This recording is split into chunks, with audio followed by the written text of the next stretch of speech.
যদিও হাদিসে উল্লেখ আছে যে আল্লাহ তাআলা মানব জাতির মধ্যে 1,24,000 জন নবী পাঠিয়েছিলেন, তবুও কুরআনে তাদের মধ্যে কেবল 25 জন নবীর নাম স্পষ্টভাবে উল্লেখ করা হয়েছে। আমরা এই নবীদের সম্পর্কে কিছু জ্ঞান পাই কোরআন থেকে, হাদিস থেকে, এমনকি পূর্ববর্তী ধর্মগ্রন্থ তাওরাত ও বাইবেল থেকেও। তবে অনেকে জানেন না এদের প্রত্যেককে কোন জাতির কাছে পাঠানো হয়েছিল, তারা কোন অঞ্চলে বাস করতেন এবং আজকের পৃথিবীতে সেই স্থানগুলো কোথায় অবস্থিত। আমরা এই ভিডিওতে একটা সংক্ষিপ্ত কিন্তু জ্ঞান সমৃদ্ধ ভ্রমণে যাব, যেখানে জানব কোরআনে উল্লেখিত এই 25 জন নবী কারা ছিলেন, তারা কোথায় প্রেরিত হয়েছিলেন, আর আজকের মানচিত্রে সেই ভূমিগুলো কোথায় অবস্থিত।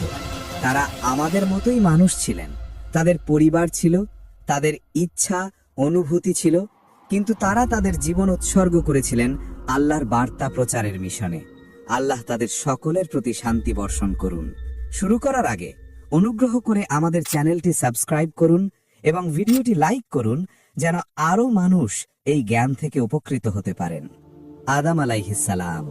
আদম আলাইহিস সালাম মানব জাতির প্রথম মানুষ এবং প্রথম নবী। আল্লাহ তাআলার আদেশে তাকে সৃষ্টি করা হয়েছিল বিভিন্ন প্রকার মাটির সমন্বয়। ফেরেশতাগণ সেই মাটি পানির সঙ্গে মিশিয়ে আদম আলাইহিস সালামের আকৃতি তৈরি করেন। 40 বছর অপেক্ষার পর সেই কাদা শুকিয়ে শক্ত ও শুষ্ক মাটির মতো হয়ে যায়। তারপর আল্লাহর হুকুমে আদম আলাইহিস সালামের দেহে প্রাণ সঞ্চার করা হয়। এটি ঘটেছিল মুহররম মাসের 10 তারিখে, শুক্রবারের দিনে। আল্লাহ তাকে সমস্ত কিছুর জ্ঞান দান করেন। আল্লাহর আদেশে ফেরেশতাগণ আদম আলাইহিস সালামের সামনে সিজদা করেন, কিন্তু ইবলিস অহংকারে অস্বীকার করে, ফলে তাকে জান্নাত থেকে বিতাড়িত করা হয়। আদম আলাইহিস সালাম জান্নাতে সৃষ্ট হাওয়া আলাইহাস সালামকে বিয়ে করেন এবং তারা সেখানে কিছু সময় সুখে বসবাস করেন।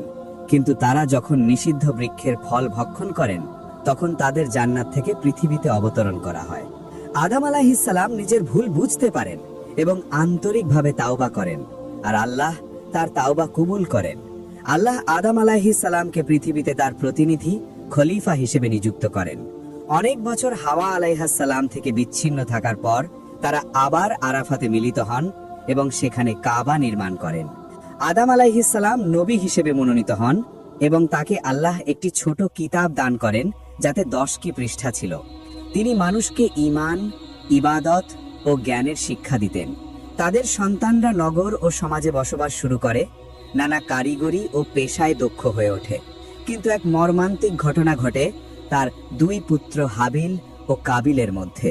হিংসার বশে কাবিল নিজের ভাই হাবিলকে হত্যা করে। এটি ছিল মানব ইতিহাসের প্রথম হত্যা। এরপর মানবজাতি হাবিল ও কাবিল উভয়ের বংশধরদের মাধ্যমেই পৃথিবীতে বিস্তার লাভ করে। বিভিন্ন বর্ণনা অনুযায়ী আদম আলাইহিস সালাম প্রায় 960 বছর বেঁচে ছিলেন। তার মৃত্যুর পরেও তার সন্তান ও নাতি নাতনিদের মধ্যে ইবাদত ও আল্লাহর নির্দেশাবলীর প্রচলন চলতে থাকে। কিন্তু সময়ের সাথে সাথে কিছু মানুষ পথভ্রষ্ট হতে শুরু করে। তাদের মাঝে শিরক ও অন্যায় ছড়িয়ে পড়ে। এটাই ছিল পরবর্তী নবীদের আগমনের সূচনা। আদম আলাইহিস সালামের কবর কোথায় তা নিয়ে ভিন্ন ভিন্ন বর্ণনা আছে।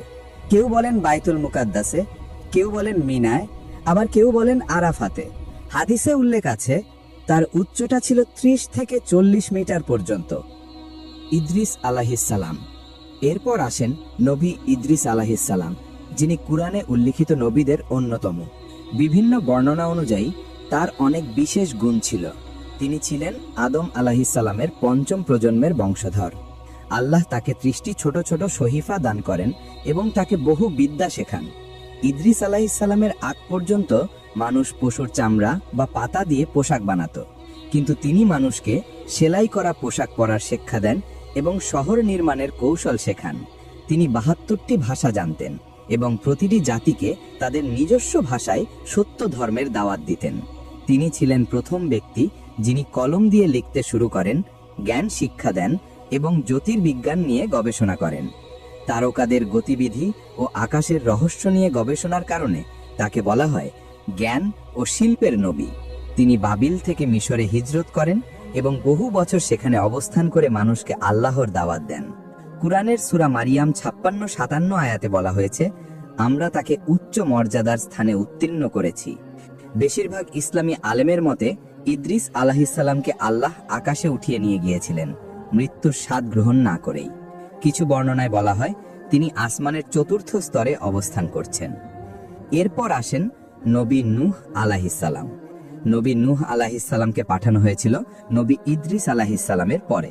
ইসলামী ইতিহাসবিদরা বলেন তাকে ইরাকের মৌসুল অঞ্চলের এক জনগোষ্ঠীর কাছে প্রেরণ করা হয়েছিল। তার জাতি ছিল মূর্তি পূজক। মেসোপটেমিয়ার মানুষরা তখন নানা ধরনের মূর্তি পূজা করত, আর সমাজে অন্যায় ও অশ্লীলতা ছড়িয়ে পড়েছিল। নূহ আলাইহিসসালাম 50 বছর বয়সে নবুয়ত লাভ করেন। তিনি তার জাতিকে 950 বছর ধরে আল্লাহর একত্ববাদে বিশ্বাস করার আহ্বান জানান, কিন্তু খুব অল্প কিছু মানুষই তার দাওয়াত গ্রহণ করেছিল। নূহ আলাইহিসসালামের জাতির অধিকাংশই তার কথা অবজ্ঞা করে, তাকে উপহাস করে ও অত্যাচার করতে থাকে। যখন তিনি নিশ্চিত হলেন যে তারা আর কখনো ঈমান আনবে না, তখন তিনি আল্লাহর নিকট দোয়া করলেন। আল্লাহ তাকে জানালেন যে এক মহাপ্লাবন আসছে। আল্লাহর আদেশে নূহ আলাইহিসসালাম একটি বিশাল নৌকা তৈরি করেন। তিনি তাতে ঈমানদারদের ও প্রতিটি প্রাণীর একজোড়া করে আশ্রয় নেন। তারপর শুরু হয় মহাপ্লাবন। আকাশ থেকে প্রবল বৃষ্টি নামে, আর মাটির ভেতর থেকেও পানি উথলে ওঠে। যেসব লোক ঈমান আনেনি তারা সবাই পানিতে ডুবে যায়। এই বন্যা 6 মাস পর্যন্ত স্থায়ী হয় এবং শেষে নূহ আলাইহিসসালামের নৌকা জুদি পর্বতের উপর স্থির হয়। দুঃখজনকভাবে তার এক পুত্র নৌকায় ওঠেনি এবং পানিতে ডুবে মারা যায়। নূহ আলাইহিসসালামের 3 পুত্র ছিল, শাম, হাম এবং ইয়াফিস। এই 3 জনের বংশ থেকেই পরবর্তী মানবজাতি ছড়িয়ে পড়ে। ইসলামী ইতিহাস অনুযায়ী শামের বংশধরদের মধ্যে ছিলেন আরব, বনি ইসরাইল, ইহুদি, আশিরীয়, ব্যাবিলনীয়, পারসিক, সিরিয়ান এবং আরামি। হামের বংশধরদের মধ্যে ছিলেন আফ্রিকার জনগোষ্ঠী, মিশরীয় ও ইথিওপীয়রা। ইয়াফিসের বংশধরদের মধ্যে ছিলেন তুর্কি, গ্রিক, রুশ, মঙ্গল, চীনা, ভারতীয় এবং ইউরোপীয় জনগোষ্ঠী। এই বংশধারার বিবরণ পাওয়া যায় ইবন কাসির, তবেরি, ইবন খালদুন সহ বহু প্রাচীন ইসলামী ইতিহাসবিদ ও ব্যাখ্যাকারের গ্রন্থে। এই কারণে নূহ আলাইহিসসালামকে বলা হয় দ্বিতীয় আদম, কারণ তার থেকেই পুনরায় মানবজাতির বিস্তার ঘটে। তিনি প্রায় 1000 বছর বেঁচে ছিলেন। কুরআনে নূহ আলাইহিসসালামকে বহু জায়গা উল্লেখ করা হয়েছে এবং তাকে বলা হয়েছে আল্লাহর প্রতি অত্যন্ত কৃতজ্ঞ বান্দা। নবী হুদ আলাইহিসসালাম। নূহ আলাইহিসসালামের পর বহু প্রজন্ম কেটে যায়। মানুষ আবারও শিরক ও মূর্তি পূজায় লিপ্ত হতে শুরু করে। তখন আল্লাহ নবী হুদ আলাইহিসসালামকে প্রেরণ করেন আদ জাতির কাছে। আদ জাতি বসবাস করত আরব উপদ্বীপের দক্ষিণ অংশে, যা আজকের ইয়েমেনের হাদ্রামাউত অঞ্চল নামে পরিচিত। তারা ছিল অত্যন্ত শক্তিশালী ও উচ্চাকাঙ্ক্ষী জাতি। বিশাল স্থাপনা নির্মাণ করত, মরুভূমিতে মহল বানাত এবং নিজেদের শক্তি নিয়ে গর্ব করত। হুদ আলাইহিসসালাম তাদেরকে একত্ববাদের দাওয়াত দেন। বলেন, তোমরা কেবল আল্লাহর ইবাদত করো, তিনি তোমাদের সৃষ্টি করেছেন। কিন্তু আদ জাতি অহংকারে অন্ধ হয়ে তাকে উপহাস করে বলে, তুমি তো আমাদের মতোই একজন মানুষ। তুমি কি আমাদের পূর্বপুরুষদের দেবতাদের বদলে নতুন কোনো উপাস্য বানাতে চাও? তারা নবীর বার্তা অস্বীকার করে এবং পাপাচারে লিপ্ত হয়। তখন আল্লাহ তাদের ওপর শাস্তি নাজিল করেন। প্রথমে দীর্ঘ খরা, এরপর প্রবল ঝড়। এই ঝড় 7 রাত ও 8 দিন অবিরাম প্রবাহিত হয়, যা কুরআনে বর্ণিত হয়েছে। আল্লাহ তাদেরকে এমন এক প্রচন্ড বাতাসে ধ্বংস করলেন, যা একের পর এক দিন তাদেরকে ছিন্ন ভিন্ন করে দিল। ফলশ্রুতিকে শক্তিশালী সেই আদ জাতি মাটির সঙ্গে মিশে যায়। বলা হয়, হুদ আলাইহিসসালাম এবং তার অল্প সংখ্যক অনুসারীরা রক্ষা পান এবং পরবর্তীতে হাদ্রামাউত অঞ্চলে বসতি স্থাপন করেন। হুদ আলাইহিসসালাম পরবর্তীতে মক্কায় স্থায়ী হন এবং সেখানেই ইন্তেকাল করেন। এই ঘটনার বর্ণনা কুরআনের বহু স্থানে এসেছে। নবী সালেহ আলাইহিসসালাম। সালেহ আলাইহিসসালাম ছিলেন সেই নবী যিনি প্রেরিত হয়েছিলেন তামুদ জাতির কাছে। তামুদের মানুষেরা ছিল মূর্তি পূজারী। তারা প্রযুক্তি ও স্থাপত্যে ছিল অগ্রসর। পাহাড় কেটে ঘর তৈরি করত এবং মজবুত নগর নির্মাণ করত। এর উল্লেখ পাওয়া যায় সূরা আল আরাফের ৭৪ নম্বর আয়াতে। তারা এমন এক অঞ্চলে বাস করত যা আজকের সৌদি আরবের মাদাইন সালেহ নামে পরিচিত। সালেহ আলাইহিসসালাম তাদের আল্লাহর উপর ঈমান আনতে আহ্বান করেন। তারা বলল, তুমি যদি আমাদের চোখের সামনে এই পাথর থেকে একটি গর্ভবতী উটনী বের করে আনতে পারো, তবে আমরা তোমার প্রতি বিশ্বাস করব। সালেহ আলাইহিস সালাম আল্লাহর কাছে দোয়া করলেন এবং অলৌকিকভাবে সেই পাথর ফেটে বেরিয়ে এলো একটি বিশাল উটনী। এটি ছিল আল্লাহর পক্ষ থেকে একটি স্পষ্ট নিদর্শন। উটনির দুধ এত বেশি হতো যে পুরো জাতি তাতে তৃষ্ণা মেটাতে পারত। কিন্তু জাতির নেতারা বলল, যদি এই উটনী বেঁচে থাকে তবে সালেহের প্রভাব বাড়বে, মানুষ আর আমাদের কথা শুনবে না। তারা রাতে গোপনে ষড়যন্ত্র করে উটনীটিকে হত্যা করল। এটি কেবল একটি প্রাণী হত্যাই ছিল না, বরং আল্লাহর এক নিদর্শনকে ধ্বংস করা ছিল। এরপর আল্লাহ তাদের 3 দিনের সময়সীমা দিলেন সতর্কতা হিসাবে। এই সময়ের মধ্যে সালেহ আলাইহিস সালাম ও বিশ্বাসীরা শহর ছেড়ে চলে যান। 3য় দিনে এক প্রচণ্ড শব্দ ও ভয়াবহ ভূমিকম্প তামুদ জাতিকে ধ্বংস করে দেয়। শুধু অল্প কিছু সত্যিকারের ঈমানদার বেঁচে যান। তামুদের ধ্বংসের ঘটনাটি কুরআনে উল্লেখ আছে একটি বড় শিক্ষা হিসাবে। ইব্রাহিম আলাইহিস সালাম। ইব্রাহিম আলাইহিস সালাম ছিলেন ইসলামের 5 মহান নবীর একজন। তাকে পাঠানো হয়েছিল কালদীয় বা চালদীয় জাতির কাছে, যারা মূর্তি পূজারী ছিল। তিনি তাওহীদের অর্থাৎ আল্লাহর একত্বের প্রচার করতেন। যখন তার জাতির লোকেরা এক উৎসব উদযাপন করতে বাইরে গিয়েছিল, তখন ইব্রাহিম আলাইহিস সালাম সমস্ত মূর্তি ভেঙে ফেলেন। শুধু বড় মূর্তিটিকে রেখে দিয়ে কুঠারটি তার গলায় ঝুলিয়ে দেন।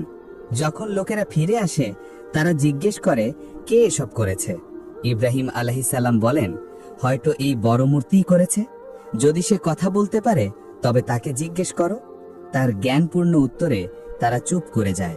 কিন্তু তবেও তারা এক বিশাল আগুন জ্বালায় এবং ইব্রাহিম আলাইহিস সালামকে তাতে নিক্ষেপ করে। কিন্তু আল্লাহর হুকুমে আগুন তাকে একটুও পোড়াতে পারে না। তিনি সম্পূর্ণ নিরাপদে বেরিয়ে আসেন। এরপর তার জাতি তাকে অস্বীকার করে আর আল্লাহর আদেশে তিনি হিজরত করেন। তিনি তার স্ত্রী সারাহ আলাইহিস সালামকে নিয়ে মিশর হয়ে ফিলিস্তিনে পৌঁছান। মিশরে তিনি হাজেরা আলাইহিস সালামকে দ্বিতীয় স্ত্রী হিসাবে বিয়ে করেন। বহু বছর সন্তান না হওয়ার পর ইব্রাহিমের প্রথম সন্তান ইসমাইল আলাইহিস সালাম হাজেরা আলাইহিস সালামের গর্ভে জন্ম নেন এবং পরবর্তীতে সারাহ আলাইহিস সালামের গর্ভে জন্ম নেন দ্বিতীয় সন্তান ইসহাক আলাইহিস সালাম। ইসমাইল আলাইহিস সালাম থেকে আরব জাতির উৎপত্তি, যার বংশধর হচ্ছেন আমাদের নবী মুহাম্মদ সাল্লাল্লাহু আলাইহি ওয়াসাল্লাম। আর ইসহাক আলাইহিস সালাম থেকে জন্ম নিয়েছেন বনি ইসরাইলের নবীগণ, অর্থাৎ ইহুদিদের বংশ। অতএব বাস্তবে ইহুদি ও আরব একই পূর্বপুরুষের ভাই। কিন্তু ইহুদিরা আরবদের সৎ ভাই রূপে দেখত এবং তাদেরকে অবজ্ঞা করত, যার ফলে শক্তির দ্বন্দ্ব শুরু হয়। ইব্রাহিম আলাইহিস সালাম ও তার পুত্র ইসমাইল আলাইহিস সালাম আল্লাহর আদেশে কাবা ঘর নির্মাণ করেন, যা আজও মুসলমানদের ইবাদতের কেন্দ্র। তারা কাবাকে কেন্দ্র করে হজ পালন করেন এবং মানুষকে হজের শিক্ষা দেন। তারপর আল্লাহ ইব্রাহিম আলাইহিস সালামকে স্বপ্নে দেখান যে তাকে তার পুত্র ইসমাইল আলাইহিস সালামকে কোরবানি করতে হবে। ইসমাইল আলাইহিস সালাম বলেন, হে পিতা, আপনি যা আদেশ পেয়েছেন তাই করুন। যখন ইব্রাহিম আলাইহিস সালাম তার ছেলের গলায় ছুরি রাখেন, তখন আল্লাহ থামিয়ে দেন এবং বলেন, হে ইব্রাহিম, তুমি স্বপ্ন পূর্ণ করেছ, আমরা তোমার পরীক্ষাটি সফল করেছি। তারপর আল্লাহ পরিবর্তে একটি বড় পশু কোরবানি করার জন্য পাঠান। আজও মুসলমানরা এই ঘটনার স্মরণে ঈদুল আজহা উদযাপন করেন, যেমনটি কুরআনে নির্দেশ করা হয়েছে। ইব্রাহিম আলাইহিস সালাম জেরুজালেমে 175 বছর বয়সে ইন্তেকাল করেন। তাকে বলা হয় খালিলুল্লাহ, আল্লাহর বৃহৎ বন্ধু। লূত আলাইহিস সালাম। লূত আলাইহিস সালাম ছিলেন ইব্রাহিম আলাইহিস সালামের ভাতিজা। তারা একসঙ্গে বাবেল বা বর্তমান ইরাক থেকে শাম বা বৃহত্তর সিরিয়া অঞ্চলে হিজরত করেন। লূত আলাইহিস সালামকে পাঠানো হয় সোদম জাতির কাছে নবী হিসাবে। এই অঞ্চল আজকের জর্ডান ও মৃত সাগরের কাছাকাছি এলাকায় অবস্থিত। এই ঘটনাগুলো ঘটেছিল নূহ আলাইহিস সালামের প্লাবনের কয়েক শতাব্দী পর, খ্রিস্টপূর্ব 2000 সালের দিকে, যখন মেসোপটেমীয় সভ্যতাগুলির উত্থান ঘটছিল। লূত আলাইহিস সালামের হাতে অলৌকিকভাবে একাধিক মুজিজা প্রকাশ পায়। তিনি পরিষ্কার আকাশ থেকে বৃষ্টি নামাতেন, পাথরের সঙ্গে কথা বলতেন। এগুলো তার নবুয়তের প্রমাণ ছিল। কিন্তু সোদমবাসীরা মূর্তি পূজা করত এবং এমন এক লজ্জাজনক কাজে লিপ্ত হয়েছিল যা পৃথিবীতে আগে কখনো দেখা যায়নি। পুরুষে পুরুষে যৌনাচার। এগুলো শুধুমাত্র ব্যক্তিগত পাপ ছিল না, বরং তারা এই কাজ অন্যদের উপর জোর করে চাপিয়ে দিত। তারা ছোট ছেলেদের উপর নির্যাতন করত ও দাসে পরিণত করত। ধনী পুরুষরা তরুণ ছেলেদের নিজেদের সম্পত্তি হিসেবে ব্যবহার করত। তারা পথ বন্ধ করে ভ্রমণকারীদের ধরে এনে যৌন নির্যাতন করত। এটি কেবল ব্যক্তিগত পাপ ছিল না, বরং এক প্রকার সংগঠিত সামাজিক অত্যাচারে পরিণত হয়েছিল। কোরআনে তাদের আচরণের বর্ণনা এসেছে এইভাবে: তোমরা পুরুষদের কাছে যাও, পথ বন্ধ করো এবং তোমাদের সমাবেশে অশ্লীল কাজ করো। লূত আলাইহিস সালাম তাদের সঠিক পথে আহ্বান করেন, কিন্তু তারা আরো উদ্ধত হয়ে ওঠে। তারা লূত আলাইহিস সালাম ও তার পরিবারকে শহর থেকে তাড়ানোর হুমকি দেয়। একদিন আকাশে 3 জন অপরিচিত লোক আগমন করেন। তারা সুদর্শন তরুণ পুরুষের রূপে ছিলেন এবং লূত আলাইহিস সালামের অতিথি হিসাবে তার ঘরে থাকেন। সোদমবাসীরা সেই অতিথিদের লুটে নেওয়ার জন্য জড়ো হয়। তাদের উদ্দেশ্য ছিল সেই মানুষগুলোর উপর যৌন নির্যাতন করা। লূত আলাইহিস সালাম ভয় পান, কিন্তু তখন অতিথিরা নিজেদের পরিচয় দেন।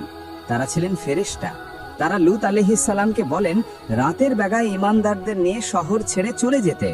লূত আলাইহিস সালাম ও তার কিছু অনুসারী রাতেই পালিয়ে যান।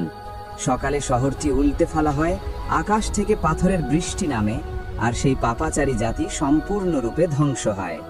ইসলাম মতে তারা কেবল সমকামিতার জন্য ধ্বংস হয়নি, বরং কারণ ছিল তারা সমাজে জোর করে এই পাপ ছড়িয়ে দিয়েছিল, দুর্বলদের অপহরণ করেছিল এবং গণ অত্যাচারকে স্বাভাবিক করে তুলেছিল। 3 জন সুন্দর অতিথির কাহিনী কোরআনে এই শিক্ষার প্রতীক হিসাবে বর্ণিত হয়েছে। ইসমাইল আলাইহিস সালাম। ইসমাইল আলাইহিস সালাম ছিলেন ইব্রাহিম আলাইহিস সালামের জ্যেষ্ঠ পুত্র এবং নবী মুহাম্মদ সাল্লাল্লাহু আলাইহি ওয়াসাল্লামের অন্যতম পরদাদা। তার মা ছিলেন হাজেরা আলাইহিস সালাম। ইব্রাহিম আলাইহিস সালাম আল্লাহর আদেশে হাজেরা ও শিশুপুত্র ইসমাইলকে মক্কায় রেখে ফিরে যান। যখন হাজেরা আলাইহিস সালাম পানির খোঁজে সফা ও মারওয়া পাহাড়ের মাঝে দৌড়াচ্ছিলেন, তখন অলৌকিকভাবে মাটির নিচ থেকে জামজামের পানি থেটে বের হয়। ইসমাইল আলাইহিস সালাম বড় হয়ে ওঠার পর তাকে নবী করে পাঠানো হয় জুরহুম জাতির কাছে। তিনি তাদের আল্লাহর ধর্ম শিক্ষা দেন, মানুষকে ইবাদতের আহ্বান করেন, নামাজ পড়া ও যাকাত দেওয়া শেখান। তার ছিল অসাধারণ তীরন্দাজি ও ঘোড়াসওয়ারির দক্ষতা। হাদিস গ্রন্থগুলোতে উল্লেখ আছে যে ইসমাইল আলাইহিস সালামই আরবি ভাষাকে পুনরুজ্জীবিত ও প্রতিষ্ঠিত করেন। তার অলৌকিক ঘটনাগুলোর মধ্যে ছিল কাঁটাযুক্ত গাছে ফল ফলানো এবং ভেড়াগুলোকে দুধ দান করানো। তিনি মক্কাতেই ইন্তেকাল করেন এবং কাবা শরীফের পাশে হিজর এলাকায় সমাহিত হন। ইসহাক আলাইহিস সালাম। ইসহাক আলাইহিস সালাম ছিলেন ইব্রাহিম আলাইহিস সালামের দ্বিতীয় পুত্র। তার মা ছিলেন সারা আলাইহিস সালাম। ইসহাক আলাইহিস সালাম নবী হিসেবে প্রেরিত হন কানালের ভূমিতে, যা আজকের ফিলিস্তিনে পরিচিত। তিনি তার ভাই ইসমাইল আলাইহিস সালামের সঙ্গে মক্কা সফর করেন এবং পরে তার পিতার ধর্ম প্রচার করেন। কোরআনে তাকে বলা হয়েছে একজন উত্তম বান্দা, সৎ, সত্যবাদী এবং আল্লাহর প্রতি নিবেদিত। তিনি ছিলেন নবী ইয়াকুব আলাইহিস সালামের পিতা। তার অলৌকিক ঘটনাগুলোর মধ্যে ছিল প্রাণীদের তার নবুয়তের সাক্ষ্য দেওয়া, তার দোয়ার বরকতে একটা পাহাড়ের সরে যাওয়া এবং মৃত প্রাণীদের জীবিত হয়ে ওঠা। তিনি 120 বছর বয়সে ফিলিস্তিনে ইন্তেকাল করেন। তার কবর অবস্থিত হেব্রন শহরে, যেখানে তার পিতা ইব্রাহিম আলাইহিস সালামের কবরও আছে। ইয়াকুব আলাইহিস সালাম। ইয়াকুব আলাইহিস সালাম ছিলেন ইব্রাহিম আলাইহিস সালামের পৌত্র ও ইসহাক আলাইহিস সালামের পুত্র। তার উপাধি ছিল ইসরায়েল এবং তার বংশধরদের বলা হয় বনি ইসরায়েল, অর্থাৎ ইসরায়েলের সন্তানরা। তার ছিল 12 পুত্র, যাদের বংশ থেকেই ইসরায়েলি গোত্রগুলোর উৎপত্তি হয়। তাকে নবী হিসেবে পাঠানো হয়েছিলেন কানানের ভূমিতে। তিনি মানুষকে আল্লাহর একত্বে বিশ্বাস করতে আহ্বান করেন। তার পুত্র ইউসুফ আলাইহিস সালামের প্রতি গভীর ভালোবাসার কারণে অন্য ছেলেরা হিংসা করেছিল। এ ঘটনাটি ছিল ইয়াকুব আলাইহিস সালামের জন্য এক কঠিন পরীক্ষা। কোরআনে ইয়াকুব আলাইহিস সালামকে ধৈর্যশীল নবীদের একজন হিসেবে উপস্থাপন করা হয়েছে। যখন তিনি তার পুত্রকে হারালেন, তখন তিনি অভিযোগ না করে বলেছিলেন, আমি শুধু আমার দুঃখ ও কষ্ট আল্লাহর কাছেই প্রকাশ করি। সূরা ইউসুফ ৮৬। মৃত্যুর সময় তিনি তার ছেলেদের জিজ্ঞেস করেন, আমার পর তোমরা কাকে উপাসনা করবে? তারা উত্তর দেয়, আমরা উপাসনা করব তোমার প্রভুর এবং তোমার পিতা ইব্রাহিম, ইসমাইল ও ইসহাকের প্রভুর, একমাত্র সত্য আল্লাহর। ইয়াকুব আলাইহিস সালাম মিশরে মৃত্যুবরণ করেন, কিন্তু তার ইচ্ছা অনুযায়ী তাকে ফিলিস্তিনে নিয়ে গিয়ে তার পিতা ইসহাক আলাইহিস সালামের পাশে কবর দেওয়া হয়। ইউসুফ আলাইহিস সালাম। ইউসুফ আলাইহিস সালাম ছিলেন ইয়াকুব আলাইহিস সালামের পুত্র এবং তাকে প্রেরণ করা হয়েছিল মিশরের জনগণের কাছে নবী হিসেবে। ছোটবেলায় তিনি তার মাকে হারান এবং পিতার স্নেহে বড় হন। একদিন তিনি স্বপ্নে দেখেন এবং তার বাবাকে গিয়ে বলেন, হে আমার পিতা, আমি স্বপ্নে দেখেছি 11টি তারা, সূর্য ও চাঁদ সবাই আমাকে সজদা করছে। সূরা ইউসুফ ৪। এই স্বপ্ন ছিল ভবিষ্যতের ইঙ্গিত। তিনি নবী হবেন এবং মর্যাদায় উঁচু অবস্থানে পৌঁছাবেন। ইউসুফ আলাইহিস সালামের সুন্দর চরিত্র ও পিতার ভালোবাসা তার ভাইদের মধ্যে হিংসা জাগায়। হিংসার বশে তারা তাকে এক কূপে ফেলে দেয়। একটি কাফেলা তাকে খুঁজে পায় এবং মিশরে দাস হিসেবে বিক্রি করে দেয়। মিশরের রাজকর্মচারী আজিজ তাকে কিনে নেন এবং নিজ গৃহে লালন পালন করেন। সবাই ইউসুফ আলাইহিস সালামের সৌন্দর্য, সততা ও পবিত্রতার প্রশংসা করত। যখন ইউসুফ আলাইহিস সালাম যুবক হন, তখন আজিজের স্ত্রী জুলাইখা তাকে প্রলুব্ধ করার চেষ্টা করেন, কিন্তু ইউসুফ আলাইহিস সালাম নিজের মর্যাদা রক্ষা করে পালিয়ে যান। যদিও সত্য প্রকাশ পায়, তবুও তাকে অন্যায়ভাবে কারাগারে পাঠানো হয়। কারাগারেও তিনি আল্লাহর একত্বের দাওয়াত দিতে থাকেন, বন্দীদের নৈতিকতা শেখান ও চিন্তার দিক নির্দেশনা দেন। তিনি 2 বন্দীর স্বপ্নের ব্যাখ্যা দেন এবং তাদের একজন পরবর্তীতে রাজদরবারে চাকরি পায়। বছর কেটে যায়। একদিন রাজা এক অদ্ভুত স্বপ্ন দেখেন, যার ব্যাখ্যা কেউ দিতে পারে না। তখন লোকেরা ইউসুফ আলাইহিস সালামের কথা মনে করে। ইউসুফ আলাইহিস সালাম স্বপ্নের ব্যাখ্যা দেন, 7 বছর প্রচুর ফলন হবে, এরপর 7 বছর ভয়াবহ দুর্ভিক্ষ আসবে। সূরা ইউসুফ ৪৭। তার সঠিক ব্যাখ্যার কারণে মিশর দুর্ভিক্ষের জন্য প্রস্তুতি নেয়, আর ইউসুফ আলাইহিস সালামকে দেশের ধনভাণ্ডারের দায়িত্ব দেওয়া হয়। দুর্ভিক্ষ শুরু হলে তার ভাইরা খাদ্যের সন্ধানে মিশরে আসে। ইউসুফ আলাইহিস সালাম তাদের চিনে ফেলেন, কিন্তু তারা তাকে চিনতে পারে না। তিনি চতুরতার সঙ্গে তার ছোট ভাই বেনিয়ামিনকে নিজের কাছে রাখেন। পরে নিজের পরিচয় প্রকাশ করেন, পুরো পরিবারকে মিশরে নিয়ে আসেন এবং তার পিতার অন্ধত্ব আল্লাহর কৃপায় দূর হয়ে যায়। তিনি ভাইদের ক্ষমা করে দেন, যদিও তারা তার সাথে খারাপ আচরণ করেছিল। তিনি তাদের বলেন, আজ তোমাদের জন্য কোনো দোষ নেই, আল্লাহ তোমাদের ক্ষমা করুন। সূরা ইউসুফ ৯২। এটি কুরআনের অন্যতম শক্তিশালী ক্ষমার দৃষ্টান্ত। পরিবারের সঙ্গে পুনর্মিলিত হয়ে এবং মিশরে সর্বোচ্চ মর্যাদায় পৌঁছেও ইউসুফ আলাইহিস সালাম সর্বদা আল্লাহর সান্নিধ্যের আকাঙ্ক্ষা করতেন। তার হৃদয়স্পর্শী দোয়া কুরআনে সংরক্ষিত আছে। হে আমার প্রতিপালক, আপনি আমাকে রাজ্য দিয়েছেন এবং ঘটনার বিশ্লেষণের জ্ঞান শিখিয়েছেন। আসমান ও জমিনের স্রষ্টা, আপনি এই দুনিয়া ও আখিরাতে আমার অভিভাবক। আমাকে মুসলিম হিসেবে মৃত্যু দিন এবং সৎকর্মশীলদের সঙ্গে মিলিয়ে দিন। সূরা ইউসুফ ১০১। এটি প্রকৃত দাসত্ব ও দুনিয়া থেকে বিচ্ছিন্নতার চূড়ান্ত উদাহরণ। ইউসুফ আলাইহিস সালাম মৃত্যুর পর জেরুজালেমের কাছাকাছি এলাকায় সমাহিত হন। শুআইব আলাইহিস সালাম। শুআইব আলাইহিস সালামকে নবী হিসেবে পাঠানো হয়েছিল মাদিয়ন ও আইকার জনগণের কাছে। মাদিয়ন ছিল আজকের জর্ডান ও উত্তর পশ্চিম সৌদি আরবের মধ্যবর্তী অঞ্চল। তার মিষ্ট ভাষা ও প্রভাবশালী উপস্থাপনার জন্য তাকে বলা হয় নবীদের বক্তা, খাতিবুল আম্বিয়া। তার জাতি বাণিজ্যে জড়িত ছিল, কিন্তু তারা মূর্তি পূজা করত এবং প্রতারণা, ঘাটতি মাপ, সুদ ও দুর্নীতিতে লিপ্ত ছিল। তিনি তাদের আল্লাহর একত্বে বিশ্বাস ও ন্যায়ের পথে আহ্বান করেন। তিনি বলেন, ন্যায় বিচারের সঙ্গে পূর্ণ মাপ ও ওজন দাও, মানুষের অধিকার খাটো করো না এবং পৃথিবীতে ফাসাদ সৃষ্টি করো না। সূরা আল আরাফ। কিন্তু তার জাতি তাকে উপহাস করে বলে, হে শুআইব, তুমি কি আমাদের পিতৃপুরুষদের ধর্ম ত্যাগ করতে বলছো, নাকি আমাদের সম্পত্তির বিষয়ে যা খুশি তা করতে নিষেধ করছো? সূরা হুদ। শুআইব আলাইহিস সালাম সতর্ক করে দেন যে আল্লাহর শাস্তি 3 দিনের মধ্যেই আসবে। 3 দিন পর ভয়ঙ্কর ভূমিকম্পে তারা সবাই ঘরে ঘরে নিস্তেজ হয়ে পড়ে। সূরা হুদ। আইকার জনগণও বণিক ছিল এবং মাদিয়নের মতো একই রকম দুর্নীতিতে লিপ্ত ছিল। তাদের শাস্তি ছিল ভিন্ন। প্রথমে কয়েকদিন প্রবল গরম পড়ে, তারপর আকাশ অন্ধকার হয়, যেন ছায়া আসছে, কিন্তু সেই ছায়া থেকেই আসে ভয়ঙ্কর আগুনের শাস্তি।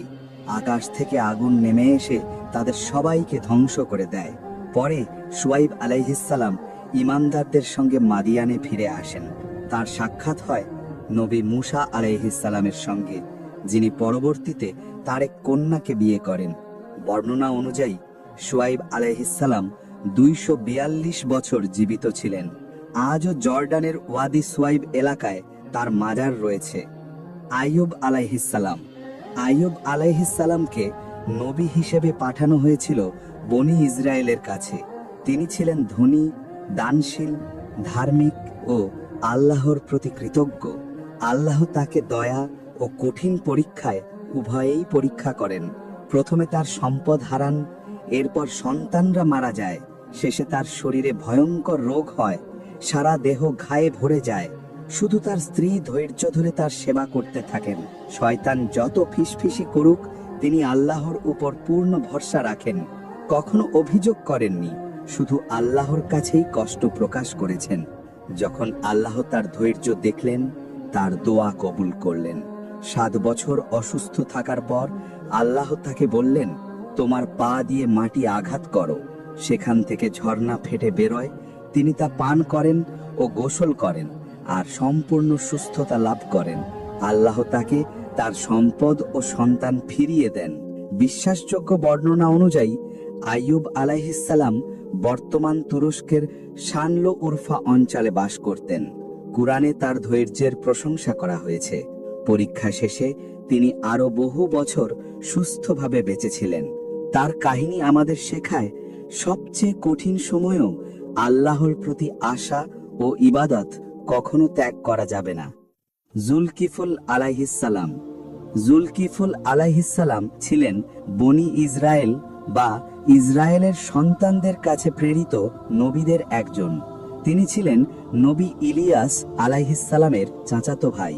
ইলিয়াস আলাইহিস সালামের মৃত্যুর পর জুলকিফল আলাইহিস সালাম তার দায়িত্ব পালন করেন এবং নবী মূসা আলাইহিস সালামের ধর্ম ও শিক্ষা মানুষের কাছে পৌঁছে দিতে থাকেন। তিনি ইবাদতে ধৈর্যশীল, বিচারে শান্ত ও ন্যায় বিচারে দৃঢ় ছিলেন। এই কারণেই তাকে বলা হয় জুলকিফুল, অর্থাৎ দায়িত্বশীল ব্যক্তি। শয়তানের নানা ধোঁকা ও পরীক্ষার মাঝেও তিনি কখনো দায়িত্বে ব্যর্থ হননি। আল্লাহ তাকে নবুয়াত দান করেন এবং তিনি মানুষকে তাওরাতের বিধান ও আল্লাহর একত্ববাদের শিক্ষা দিতেন। তিনি শাম বা বৃহত্তর সিরিয়া অঞ্চলে মৃত্যুবরণ করেন। জুলকিফল আলাইহিস সালামের নাম কুরআনে এসেছে সূরা আল আম্বিয়া ও সূরা সাদে। মূসা আলাইহিস সালাম। মূসা আলাইহিস সালাম ছিলেন ইসলামের অন্যতম শ্রেষ্ঠ নবী এবং উলুল আজম নবীদের একজন। তাকে পাঠানো হয়েছিল বনি ইসরায়েলের কাছে।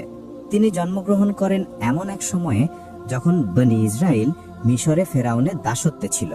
সেই সময়ের ফেরাউন স্বপ্নে বা ভবিষ্যৎবাণীতে জানতে পারে বনি ইসরায়েলের এক ছেলে তার সিংহাসনের পতন ঘটাবে। তখন সে আদেশ দেয়, বনি ইসরায়েলের পরিবারে জন্ম নেওয়া প্রতিটি ছেলে শিশুকে হত্যা করো। আল্লাহ মূসার মাকে ওহী করে বলেন, তাকে স্তন্যপান করাও, আর যখন তার জন্য ভয় পাও তখন তাকে নদীতে ভাসিয়ে দিও। ভয় করো না, দুঃখ করো না, আমরা তাকে তোমার কাছে ফিরিয়ে দেব এবং তাকে নবীদের একজন করব। সূরা আল কাসাস 28-7। শিশুটিকে নীল নদে ভাসানো হয়।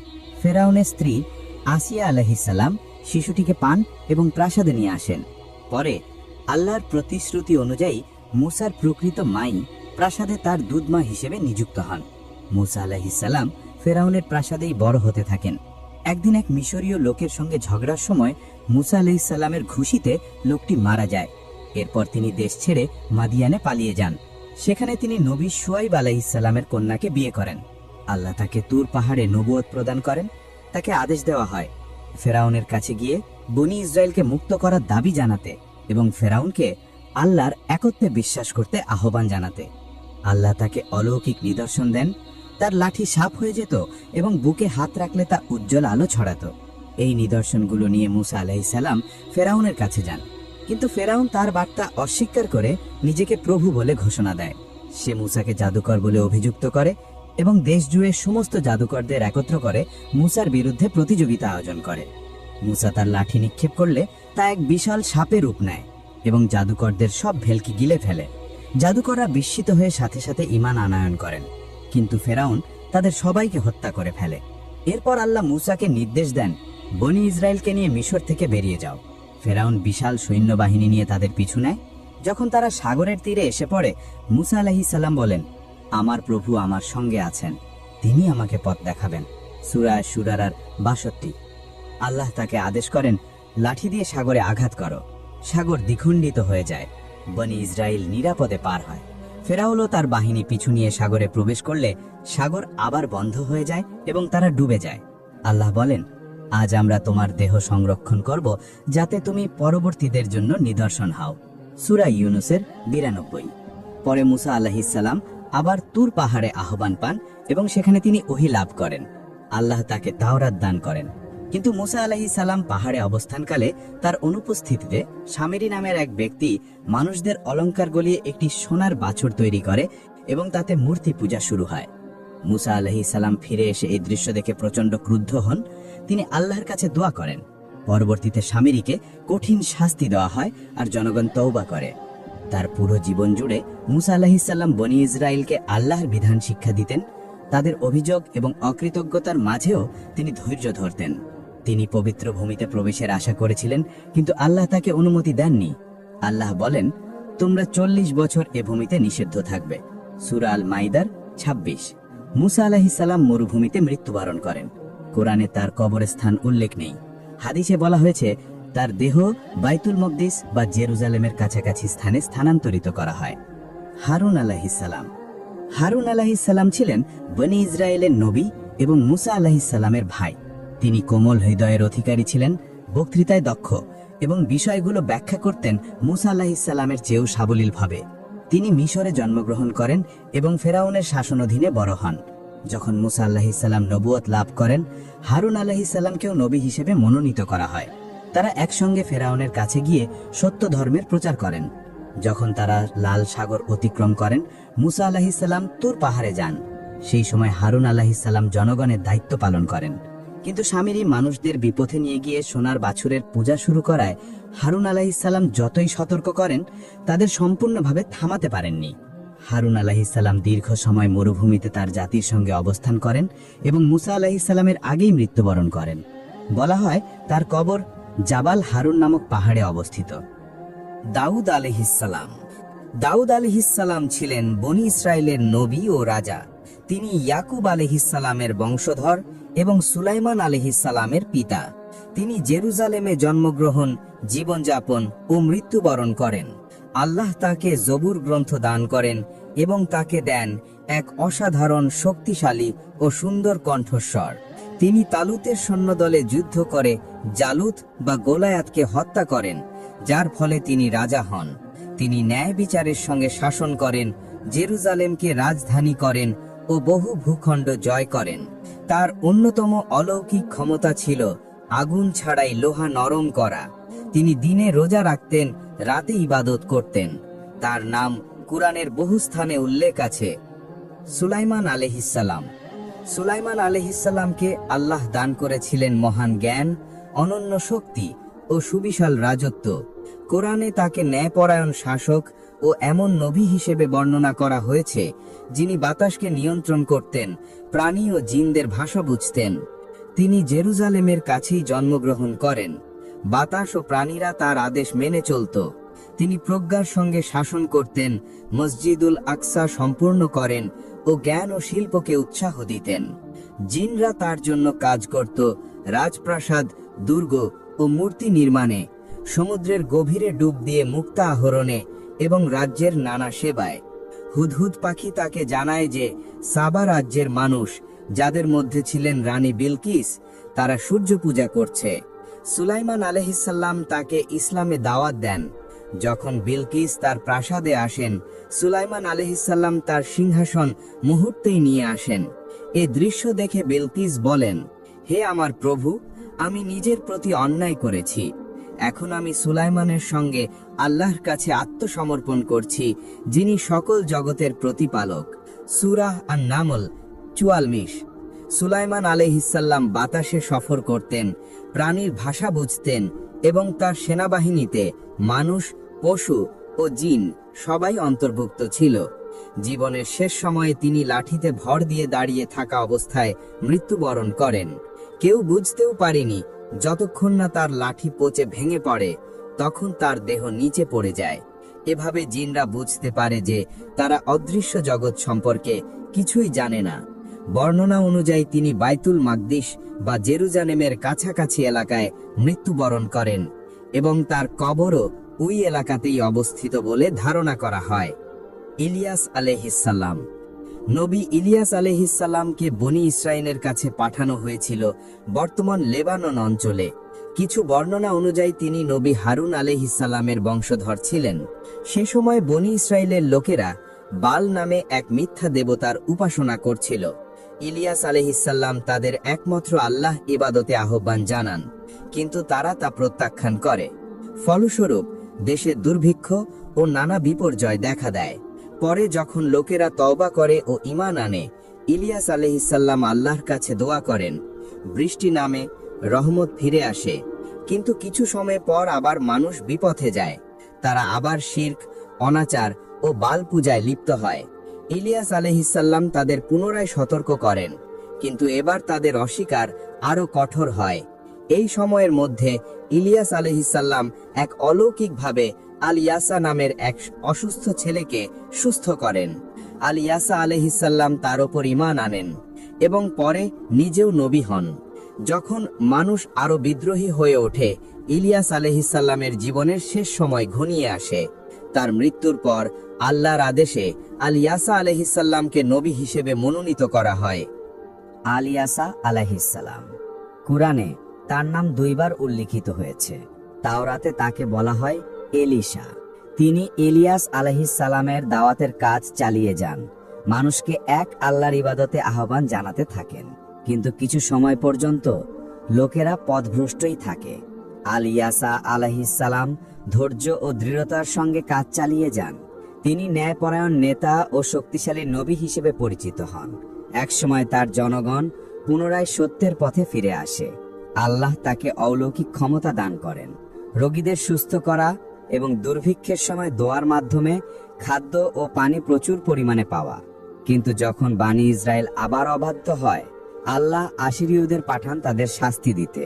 তবুও আল-ইয়াসা আলাইহিসসালাম মৃত্যুর পূর্ব পর্যন্ত নিজ জাতিকে সাহায্য করে যান এবং আল্লাহর আদেশে জুলকিফ আলাইহিসসালামকে তার উত্তরসূরি নিযুক্ত করেন। বর্ণনা অনুযায়ী আল-ইয়াসা আলাইহিসসালাম দীর্ঘ জীবন লাভ করেন এবং শান্তিপূর্ণভাবে মৃত্যুবরণ করেন। তার কবর শাম অঞ্চলে বা আলেপ্পোর কাছাকাছি বলে ধারণা করা হয়, তবে সুনির্দিষ্ট অবস্থান নিশ্চিত নয়। ইউনুস আলাইহিসসালাম। নবী ইউনুস আলাইহিসসালামকে প্রেরণ করা হয়েছিল নিনাওয়া নগরীর মানুষের কাছে, যা ছিল আশিরীয় সাম্রাজ্যের রাজধানী। নিনাওয়ার মানুষ মূর্তি পূজা করত। ইউনুস আলাইহিসসালাম বহু বছর ধরে তাদের তাওহীদের দাওয়াত দিতে থাকেন, কিন্তু তারা তাকে মিথ্যাবাদী বলে অভিযুক্ত করে এবং বার্তা প্রত্যাখ্যান করে। ইউনুস আলাইহিসসালাম তাদের আল্লাহর শাস্তির বিষয়ে সতর্ক করেন, আর আল্লাহ তাদের সময় দেন। কিন্তু যখন শাস্তির সময় ঘনিয়ে আসে বলে মনে হয়, ইউনুস আলাইহিসসালাম মনে করেন তার কাজ শেষ হয়েছে এবং আল্লাহর অনুমতি ছাড়াই শহর ত্যাগ করেন, যা ছিল এক বিচারে ভুল সিদ্ধান্ত। তিনি একটি জাহাজে আরোহণ করেন, কিন্তু ভয়াবহ ঝড় শুরু হয়। লটারি টানা হলে 3 বারই তার নাম আসে। তাকে ঝড়ের কারণ মনে করে সমুদ্রে ফেলে দেওয়া হয়। একটি বিশাল মাছ তাকে গিলে ফেলে। মাছের পেটের অন্ধকারে, রাত, সাগর আর মাছের গভীরতায় তিনি আল্লাহর কাছে আন্তরিকভাবে দোয়া করেন, লা ইলাহা ইল্লা আনতা সুবহানাকা ইন্নী কুনতু মিনাজ জালিমিন। সূরা আল আনবিয়া 87। আল্লাহ তার তওবা কবুল করেন মাছ তাকে তীরে এনে নিরাপদে ফেলে দেয়। তিনি জীবিত অবস্থায় বেঁচে যান এবং দ্রুত নিনাওয়ায় ফিরে আসেন। এদিকে তার চলে যাওয়ার পর নিনাওয়ার মানুষ শাস্তির লক্ষণ অনুভব করে। ভয় পেয়ে সবাই একত্রে তওবা করে এবং আল্লাহর দিকে ফিরে আসে। যখন ইউনুস আলাইহিসসালাম ফিরে আসেন, লোকেরা তাকে আনন্দের সঙ্গে স্বাগত জানায় এবং নতুনভাবে ঈমান নবায়ন করে। তারা কুরআনে একমাত্র জাতি হিসেবে বর্ণিত যারা সমষ্টিগত তওবার মাধ্যমে পুরো জাতি হিসেবে রক্ষা পেয়েছিল। সূরা ইউনুস ৯৮। ইউনুস আলাইহিসসালাম মানুষকে আল্লাহর বিধান শিক্ষা দিতেন এবং ৮৩ বছর বয়সে মৃত্যুবরণ করেন। কুরআনে তার কবরের স্থান উল্লেখ নেই, তবে বর্ণনা মতে সম্ভাব্য স্থানগুলো হলো মৌসুল, লেবানন এবং ফিলিস্তিন। যখন রাসূলুল্লাহ সাল্লাল্লাহু আলাইহি ওয়াসাল্লাম তাইফ থেকে দুঃখ ভারাক্রান্ত মনে ফিরে আসছিলেন, তিনি নবী ইউনুস আলাইহিসসালামের কাহিনী স্মরণ করেন এবং তাতে সান্ত্বনা পান। তার কাহিনীর শিক্ষা হলো, কখনো আশা হারিও না, নিরাশ হারাম। আল্লাহ যখনই চান তখনই মুক্তির পথ খুলে দেন। একটি জাতি যদি একসঙ্গে তওবা করে তাহলে তারা একত্রে রক্ষা পেতে পারে। নবী আদম আলাইহিসসালামের মতোই ইউনুস আলাইহিসসালামকে স্মরণ করা হয় এমন নবী হিসেবে যার তওবা আল্লাহ কবুল করেছিলেন। জাকারিয়া আলাইহিসসালাম। নবী জাকারিয়া আলাইহিসসালাম ছিলেন বানি ইসরাইলের নবী। তিনি কাঠমিস্ত্রি হিসেবে কাজ করতেন এবং বাইতুল মুকাদ্দাসে জেরুজালেমে সেবা দিতেন। তিনি মারিয়াম আলাইহিসসালামের যত্ন নিতেন, তাকে সুন্দর চরিত্র ও ইবাদতের মাধ্যমে লালন করতেন। একদিন তিনি দেখেন মারিয়ামের কাছে অদ্ভুতভাবে রিজিক পৌঁছাচ্ছে। তখন তিনি বিস্মিত হয়ে আন্তরিক দোয়া করেন। তিনি বানি ইসরায়েলকে আহ্বান জানান আবার তাওরাতে ফিরে যেতে, নৈতিকতা ও চরিত্রকে পরিষ্কৃত করতে। বৃদ্ধ বয়সে আল্লাহ তাকে এক পুত্র দান করেন, ইয়াহিয়া আলাইহিসসালাম। পরে যখন বানি ইসরায়েল নবী ঈসা আলাইহিসসালামের অলৌকিক জন্মকে অস্বীকার করে, তারা তার সমর্থকদের অপবাদ দিতে শুরু করে এবং হত্যা করতে চেষ্টা করে। জাকারিয়া আলাইহিসসালাম পালিয়ে যান, কিন্তু পরিশেষে তাকে হত্যা করা হয় যখন তারা সেই গাছটিকে কেটে ফেলে যার ভেতরে তিনি লুকিয়েছিলেন। তার মাজার আলেপ্পোতে আছে বলে ধারণা করা হয়। তার জীবন ও অলৌকিক ঘটনাগুলো কোরআনের নানা অধ্যায়ে বর্ণিত হয়েছে। ইয়াহিয়া আলাইহিসসালাম।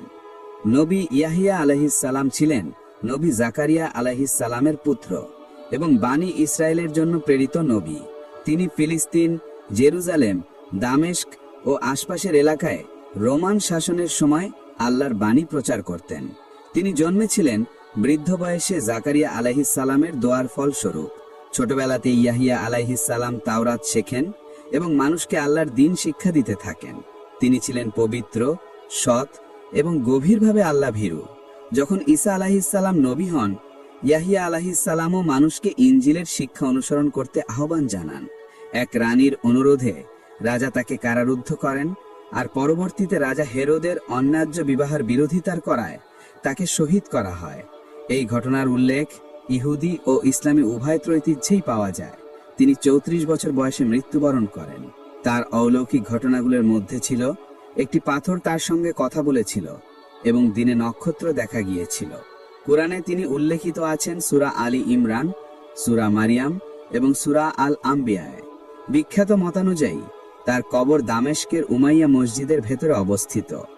ঈসা আলাইহিসসালাম।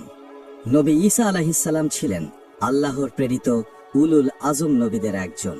তাকে বনি ইসরায়েলের কাছে পাঠানো হয়েছিল। তিনি জন্মগ্রহণ করেন পিতা ছাড়া, আর তার মা ছিলেন মরিয়ম আলাইহিসসালাম, যিনি ছিলেন পবিত্র, সৎ ও আল্লাহ ভীরু নারী। কুরআনে বলা হয়েছে, আল্লাহ তার আত্মা থেকে মরিয়মে ফু দিয়েছেন এবং তাকে ও তার পুত্রকে করেছেন বিশ্বজগতের জন্য নিদর্শন।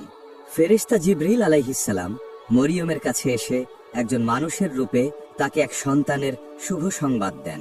মরিয়ম আলাইহিসসালাম বিস্মিত হলে বলা হয়, তোমার রবের জন্য এটা সহজ, আমরা তাকে মানুষের জন্য নিদর্শন এবং আমাদের পক্ষ থেকে রহমত বানাবো।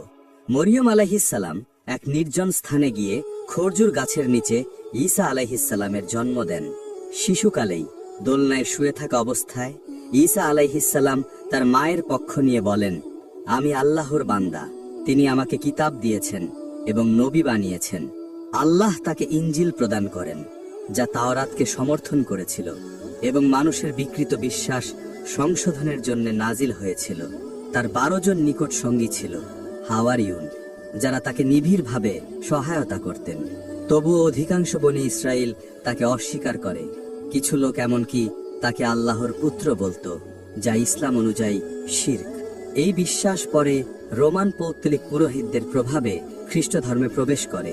যদিও প্রথম দিকে রোমানরা খ্রিস্টানদের নির্যাতন করত, যখন তারা ধর্মটির বিস্তার ঠেকাতে পারল না, তখন তারা পৌত্তলিক বিশ্বাসের সঙ্গে খ্রিস্ট ধর্মকে মিশিয়ে দেয়। ফলে ধর্মটি তার মূল একত্ববাদী বা তাওহিদি রূপ হারায়। কোরআন এই বিকৃত বিশ্বাসের জবাবে বলে, আল্লাহ সন্তানের প্রয়োজন থেকে পবিত্র। তিনি যখন কিছু ইচ্ছা করেন বলেন হও, আর তা হয়ে যায়। যদিও ঈসা আলাইহিসসালাম অনেক অলৌকিক ঘটনা দেখান, তবু অধিকাংশ বনি ইসরায়েল তাকে প্রত্যাখ্যান করে এবং রোমান সৈন্যদের খবর দেয়। কিন্তু আল্লাহ তাদের সফল হতে দেননি, বরং ঈসা আলাইহিসসালামকে আকাশে তুলে নেন। ইসলাম ও খ্রিস্ট ধর্মের উভয়েরই ঐতিহ্যে আছে ঈসা আলাইহিসসালাম আবার পৃথিবীতে ফিরে আসবেন কিয়ামতের পূর্বে।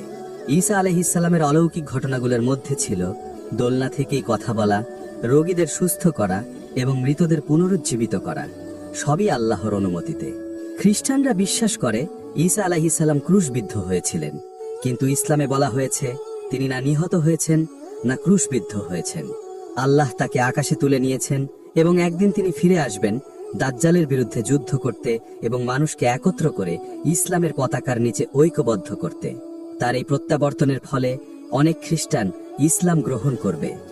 মুহাম্মদ সাল্লাল্লাহু আলাইহি ওয়াসাল্লাম। নবী মুহাম্মদ সাল্লাল্লাহু আলাইহি ওয়াসাল্লাম ছিলেন আল্লাহর সর্বশেষ নবী, যাকে পাঠানো হয়েছিল সমস্ত মানবজাতি ও জগতের প্রতি রহমত হিসেবে। তিনি 570 খ্রিস্টাব্দে মক্কায় জন্মগ্রহণ করেন।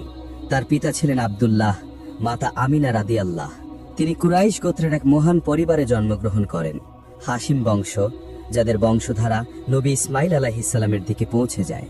তার জন্মের আগেই পিতার মৃত্যু হয়, আর 6 বছর বয়সে মাকেও হারান। এরপর দাদা, পরে চাচা আবু তালিব তাকে লালন পালন করেন। মক্কায় তিনি পরিচিত ছিলেন আল আমিন হিসেবে, বিশ্বস্ত ও সৎ হিসেবে। তিনি কখনো মূর্তি পূজা করেননি, কোনো পাপেও লিপ্ত হননি। 25 বছর বয়সে তিনি খাদিজা রাদিয়াল্লাহকে বিবাহ করেন, যিনি তার সততা ও চরিত্রে মুগ্ধ ছিলেন। 40 বছর বয়সে হীরা গুহায় অবস্থানকালে ফেরেশতা জিবরিল আলাইহিসসালাম তার কাছে প্রথম ওহী নিয়ে আসেন। পড়ো তোমার প্রভুর নামে যিনি সৃষ্টি করেছেন, সূরা আল আলাক 1। এতেই তার নবুয়তের সূচনা হয়। প্রথম ঈমান আনেন খাদিজা রাদিয়াল্লাহ, আবু বকর রাদিয়াল্লাহ, আলী রাদিয়াল্লাহ এবং যায়েদ ইবনে হারিসা রাদিয়াল্লাহ। মক্কার মূর্তি পূজকেরা তাকে দাওয়াত প্রত্যাখ্যান করে, তাকে পাগল, কবি কিংবা জাদুকর বলে অভিযুক্ত করে। বিশ্বাসীদের নির্যাতন করা হয়, তাকে বয়কট করা হয়, পাথর মারা হয়, অপমান করা হয়, এমনকি হত্যার হুমকি দেয়া হয়। তার জীবনের সবচেয়ে কষ্টের বছর ছিল আম্মুল হুজুন, অর্থাৎ দুঃখের বছর, যেদিন খাদিজা রাদিয়াল্লাহ ও আবু তালিব মারা যান। এরপর ঘটে অলৌকিক ঘটনা, ইসরা ও মেরাজ। এক রাতে তিনি মক্কা থেকে জেরুজালেম, তারপর 7 আসমান পর্যন্ত ভ্রমণ করেন। 53 বছর বয়সে তিনি আল্লাহর আদেশে মদিনায় হিজরত করেন।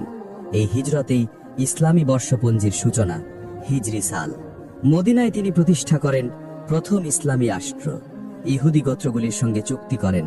আল্লাহ বলেন, নিশ্চয়ই আল্লাহ মুমিনদের প্রতি অনুগ্রহ করেছেন যখন তাদের মধ্য থেকে একজন রাসূল পাঠিয়েছেন, যিনি তাদের আয়াত পাঠ করেন, তাদের পরিশুদ্ধ করেন এবং তাদের কিতাব ও হিকমত শিক্ষা দেন। সূরা আলে ইমরান 164।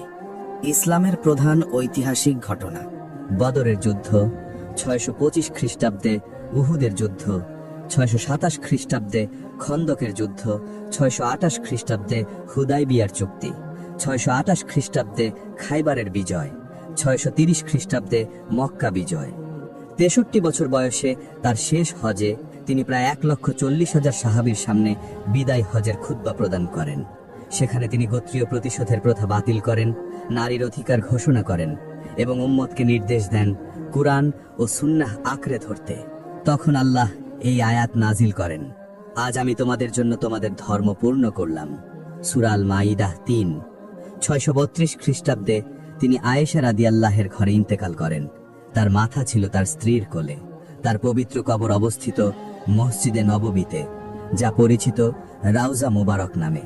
নবী মুহাম্মদ সাল্লাল্লাহু আলাইহি ওয়াসাল্লাম মানুষকে শিক্ষা দিয়েছেন তাওহীদ বা এক আল্লাহর ইবাদত, উত্তম চরিত্র, ন্যায় বিচার ও দয়া। তিনি ছিলেন এতিম, কিন্তু রেখে গেছেন সর্বশ্রেষ্ঠ উত্তরাধিকার কোরআন ও সুন্নাহ। তিনি বলেছেন, আমার এমন একটি দল থাকবে যারা আমাকে না দেখেও ঈমান আনবে, তারাই আমার ভাই।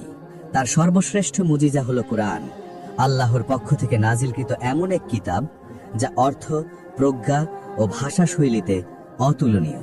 যারা বলে এটি আল্লাহর পক্ষ থেকে নয়, কোরআন নিজেই চ্যালেঞ্জ ছুড়ে দিয়েছে, এর মতো একটি সূরা এনে দেখাও।